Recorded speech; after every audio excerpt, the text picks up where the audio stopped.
Every day, the 12,000 firefighters of the New York City Fire Department answer calls for every kind of help imaginable. And though they often risk their lives, they rarely get or expect thanks for doing so. What follows is not a recreation. It's the reality of the busiest fire department in the world on its busiest day of the year, the 4th of July. Every day and every night, New York City's firefighters go to work knowing that nearly 11 out of 12 of them will be injured each year on the job. It's something that's in your blood, being a fireman. It's like a family. Most of us look forward to coming to work. It sounds kind of funny. You look forward to coming someplace where you might not be able to return from, but we call ourselves the brothers, and there's real truth to that. I know anybody in this firehouse would do anything for me if I asked them to, and it's a very, very close-knit group of guys.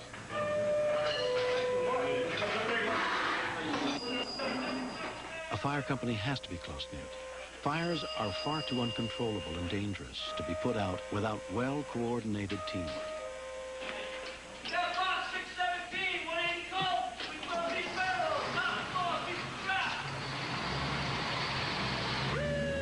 To me, it's a lot of different jobs. You assist people who are in trouble.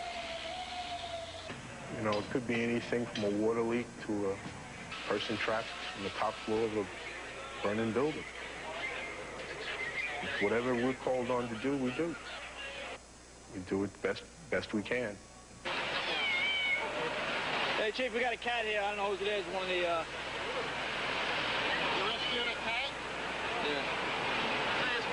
Call him Smokey. Smokey the cat. Like I said, all we rescued were cats, though. Today, tomorrow, people. Maybe tonight, who knows? Happens all the time.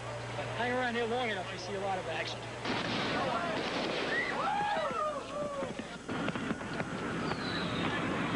Well, the 4th of July is our busiest night.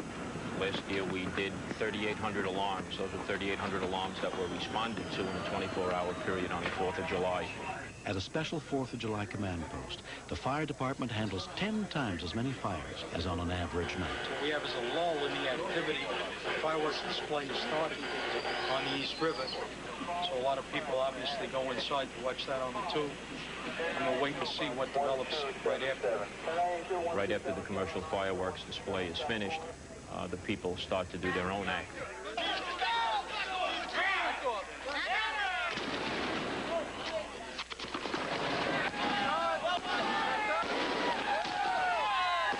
Many of them go unattended or on watch. They land in places and burn, and within a matter of time we wind up with fires on roofs, in windows, in various places. Fire Department 248, where's your fire? Number 6, Kazoo Place. Tell him to hurry, please, or it's getting out of hand. Fire Department, dispatch 310. Hello, we have a fire at 261 Canadian Street, and the little girl is on fire.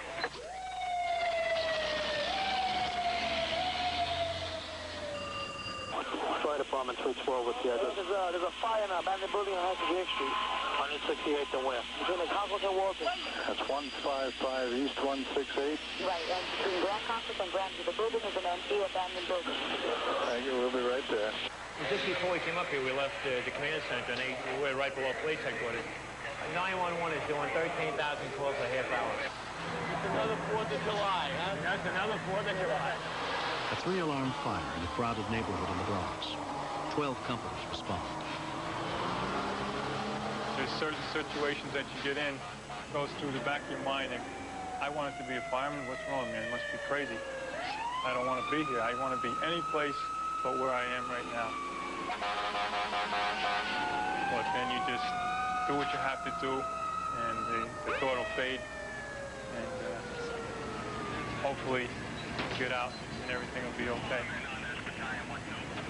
The fire is in a vacant building, completely surrounded by occupied apartments.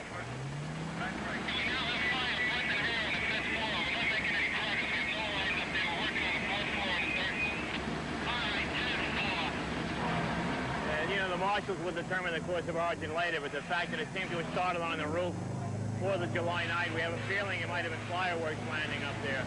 Chief, we're going to need a truck company and another line on the top floor of exposure 4K. All line went to the rooftop, ran to the shaft.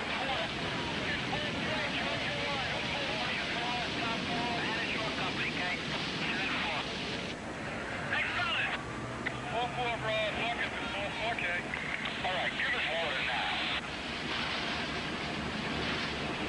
Joint's in really bad shape. It is bad, huh? When it checks out, the wings in the back are collapsing. Okay. The front apartment here, towards the B wing is collapsing. Okay. As the fire spreads, walls and floors begin to give way. Dozens of firefighters will soon be trapped inside the collapsing building. Division 7, I'm pulling the units out up here. 6 off and the 7 went up. We were up on the 5th floor. We weren't able to get in. We just hit it from the exterior. We hit it from the fire escape, yeah. Get out of here now. We got nobody inside, though, right? No, we got 68, I know, has the line. All the 12th battalion, he's inside. Yeah. I'll back them all back. Tell him to get them the hell out of there. Huh? It's not. That courtyard wall is going to go. They better get everybody out of that courtyard. We can't come out the courtyard because the wall is falling and we got, you know, too friggin' many guys in here to start with. At this point. Get them out of there. On to go. It's going out the front windows. I was worried that the building could collapse, just through the urgency of the whole thing. You could hear on the officers' radios, you know, the word urgent was heard, and I knew that they were having interior collapses in the building. And, you know, it was a long way to get down to the first floor, and then still have to figure a way to get out of the building. You know, it's a scary thing because that's all that's on your mind at that point. You know, you and the other guys getting out safe.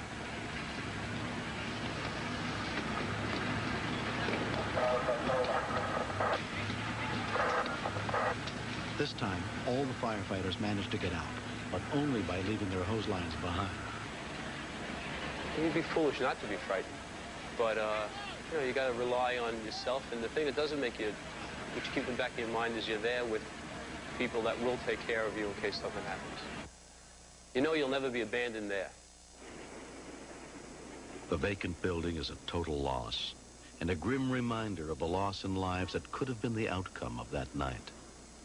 My wife tells me I wish you got a regular 9-to-5 job, Monday to Friday, be home at night, be home on weekends.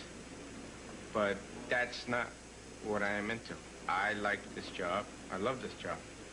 And the guys are a second family. They really are. How many years do you have on? I got 30 years, yeah. 30 years? 30 years. This is his last? My last night. Last night in the department. Yeah, right. That's good. I'll miss you people, I tell you, with all my heart. Yeah. I love you. Okay? Take care. It's not, nothing like any other job that I've ever had. You know, a lot of teamwork that you'd never find anywhere else. You wouldn't find it in an office. Or, you know, it's a great job. I really wouldn't give it up for anything.